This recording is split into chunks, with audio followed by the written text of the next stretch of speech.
Bismillahirrahmanirrahim. Assalamualaikum warahmatullahi wabarakatuh. Di sini kami dari kelompok 3 dengan judul Perbandingan Efektivitas Kualitas Infrastruktur dan Sistem Peringatan Dini dalam Mitigasi Korban Gempa Bumi. Jadi kami dari kelompok 3 ini beranggotakan 8 orang. Saya sendiri Eka Putriana dengan NIM F521-23045.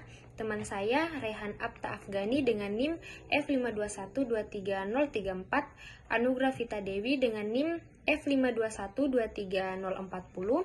John Scott Yambung dengan NIM F521-23035. Anissa Diandra Wahani dengan NIM F521-23053. Fitra Aziza Adatu dengan NIM F521-23042.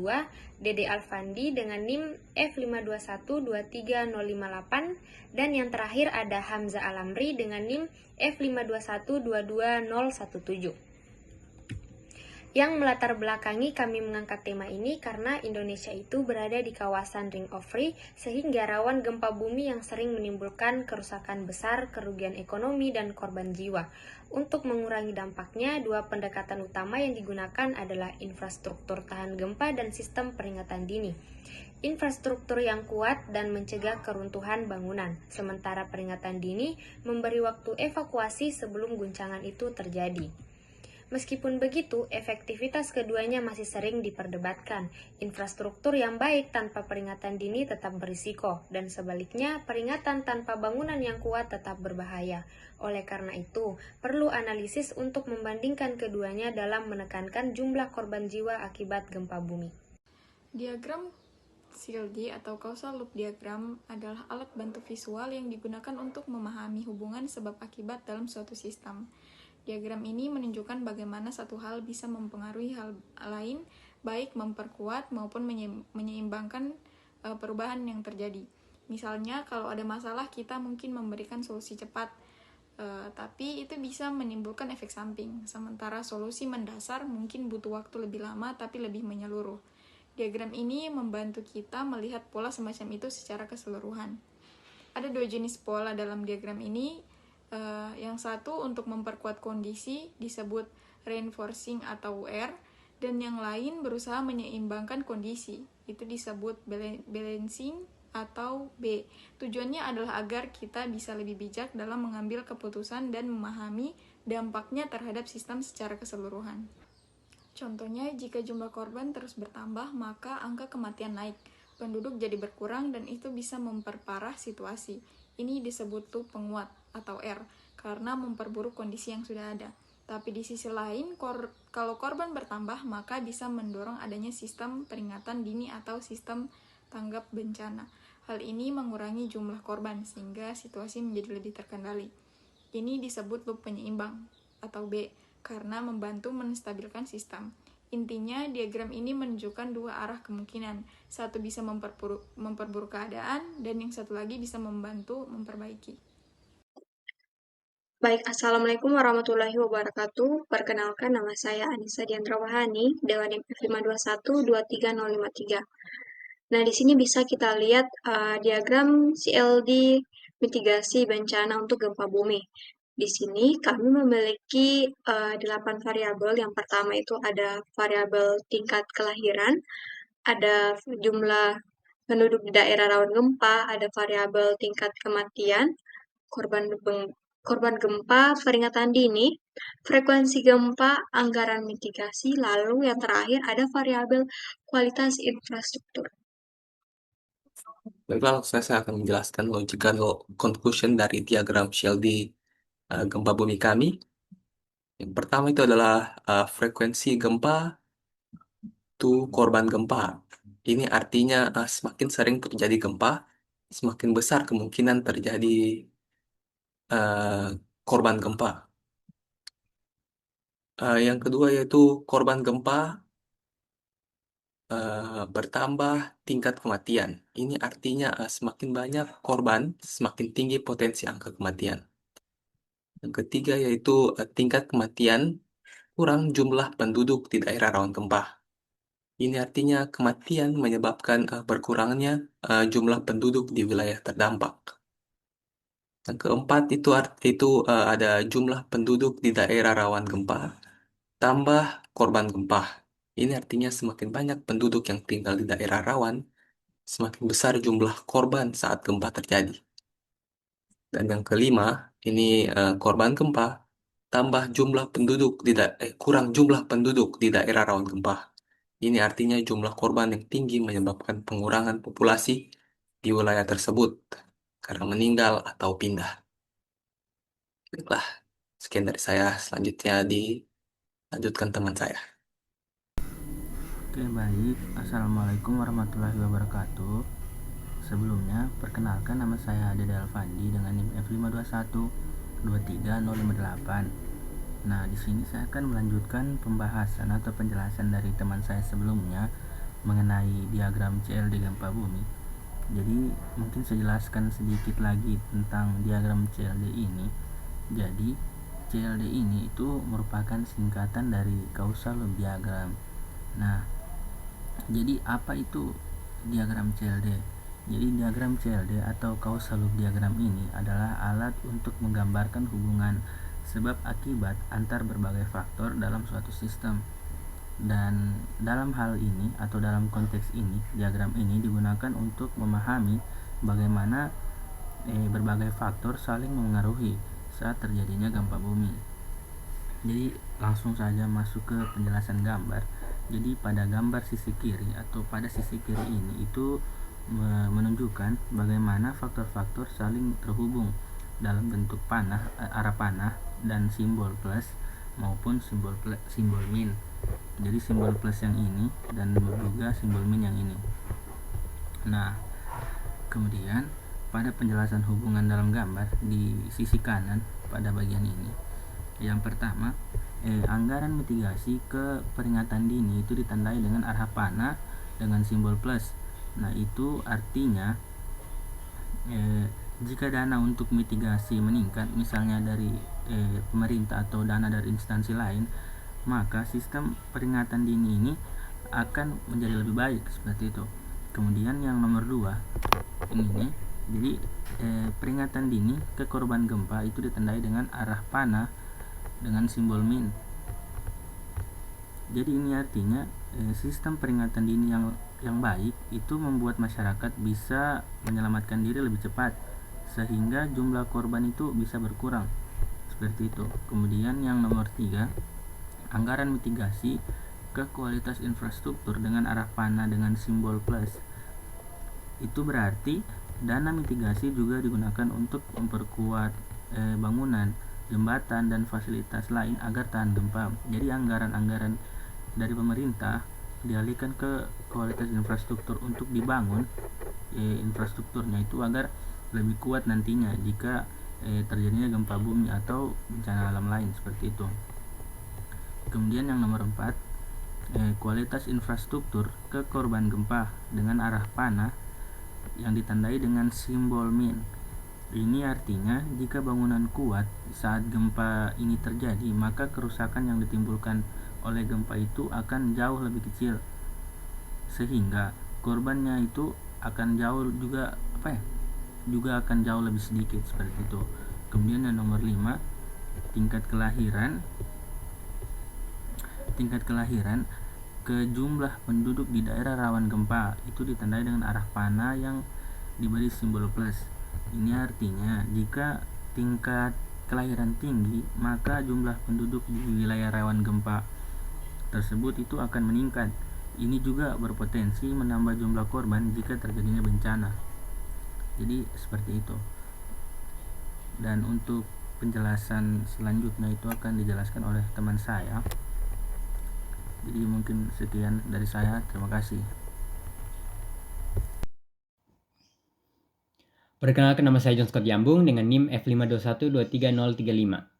Di sini saya akan menjelaskan tentang loop, yang dimana loop ini terbagi menjadi 3. Yang pertama itu ada R1 dan R2, yang dimana itu adalah reinforcing loop. Dan yang ketiga itu adalah B1, yaitu balancing loop. Yang pertama itu R1, yang dimana ini korban gempa akan mempengaruhi tingkat kematian, dan tingkat kematian akan mempengaruhi jumlah penduduk.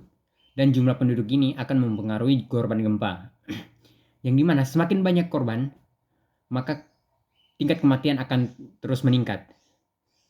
dan itu akan mempengaruhi jumlah penduduk.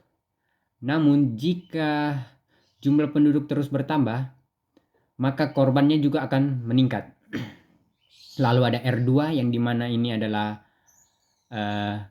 tingkat kelahiran akan mempengaruhi jumlah penduduk di daerah rawan, dan jumlah penduduk ini akan mempengaruhi korban gempa. Yang dimana itu semakin tinggi jumlah kelahiran, maka jumlah penduduk akan terus naik. Dan jika penduduk terus naik, maka itu akan membuat potensi korban terus meningkat. Dan ini akan membuat masalah jika mitigasi tidak segera dilakukan. Lalu yang terakhir ada B1 atau balancing loop, yang dimana itu korban gempa mempengaruhi peringatan dini, dan peringatan dini ini mempengaruhi korban gempa.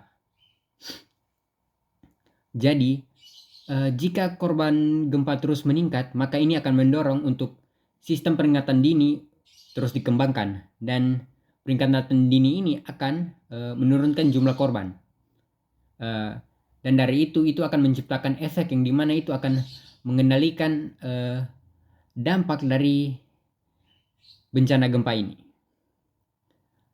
Mungkin itu saja dari saya, sekian. Baik, Assalamualaikum warahmatullahi wabarakatuh. Saya Rehan Atta Afgani dengan NIM F521230034 akan melanjutkan pembahasan pada bagian stock flow diagram. Jadi di sini kami mempunyai 3 rancangan stock flow diagram.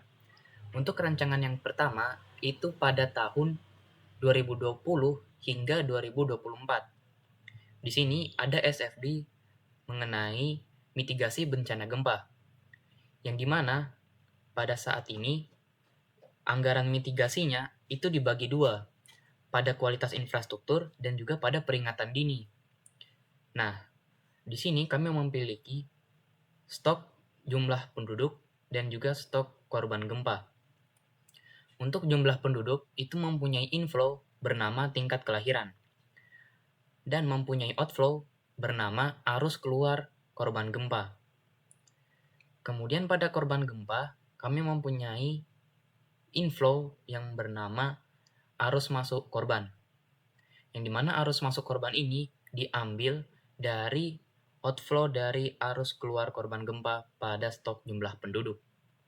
Untuk variabel yang mempengaruhinya, di sini ada frekuensi yang mempengaruhi arus keluar korban gempa, kemudian ada tingkat kematian yang mempengaruhi arus keluar korban gempa, dan ada anggaran mitigasi, kualitas infrastruktur, dan juga peringatan dini yang akan mempengaruhi arus keluar korban gempa.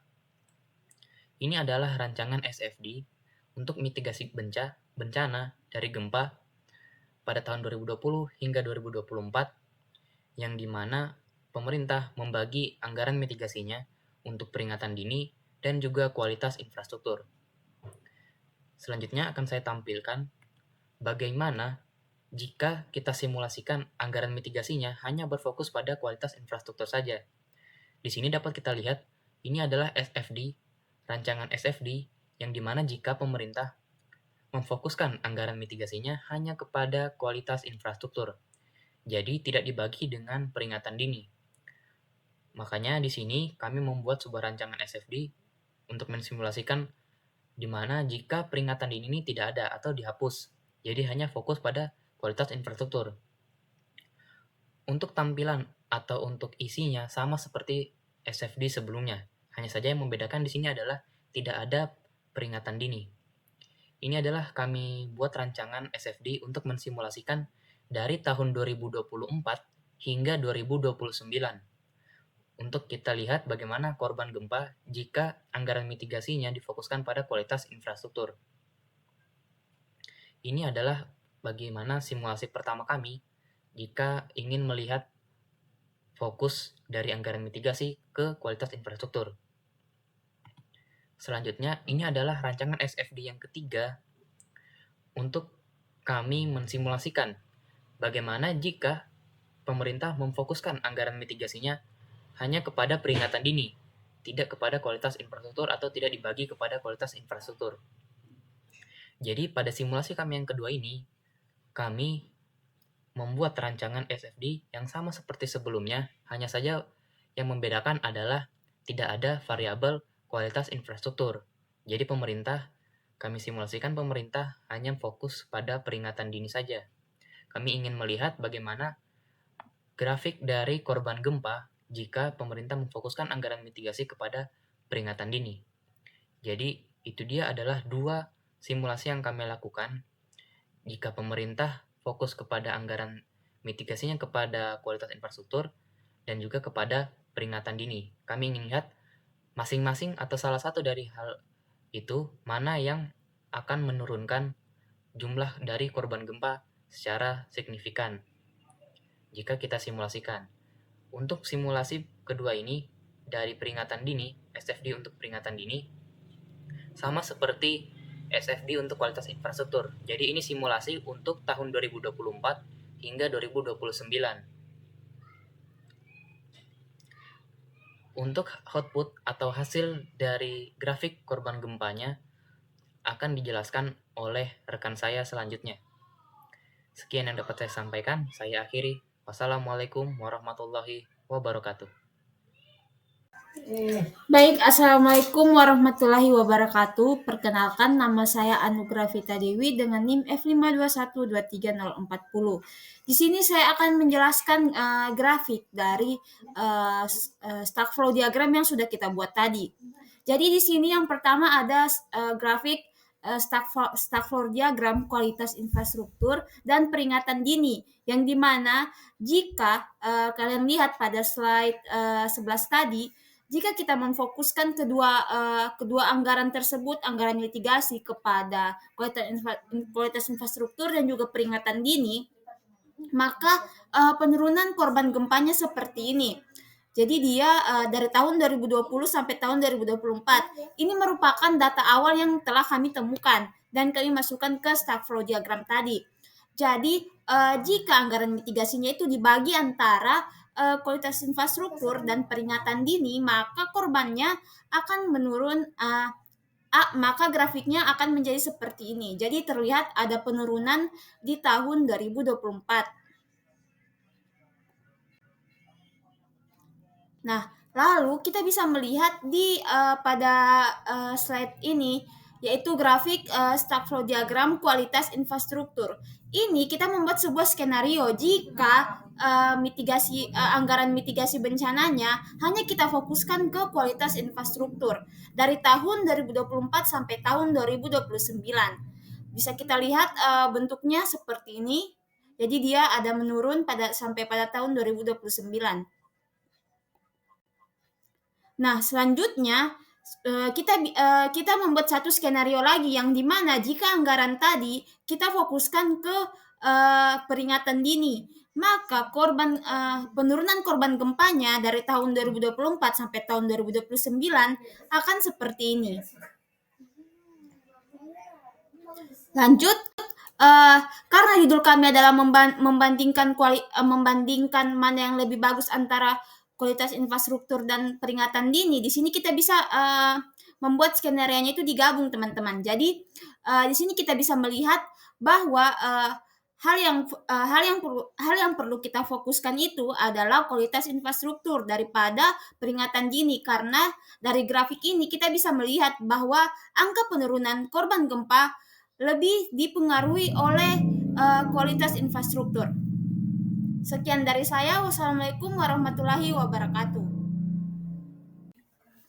Baik, izinkan saya membaca kesimpulan dari kelompok 3, yaitu berdasarkan analisis yang telah kami lakukan melalui pemodelan sistem dinamis dan juga skenario, terlihat bahwa baik peningkatan kualitas infrastruktur maupun penguatan sistem peringatan dini ini sama-sama berperan dalam mengurangi dampak gempa bumi. Namun demikian, fokus pada peningkatan kualitas infrastruktur menunjukkan hasil yang lebih signifikan dalam menekan jumlah korban jiwa dan juga kerugian akibat kerusakan fisik. Dengan demikian, dalam konteks keterbatasan anggaran dan sumber daya, alokasi prioritas kepada penguatan dan pembangunan infrastruktur tahan gempa merupakan strategi mitigasi yang lebih berkelanjutan dan berdampak jangka panjang.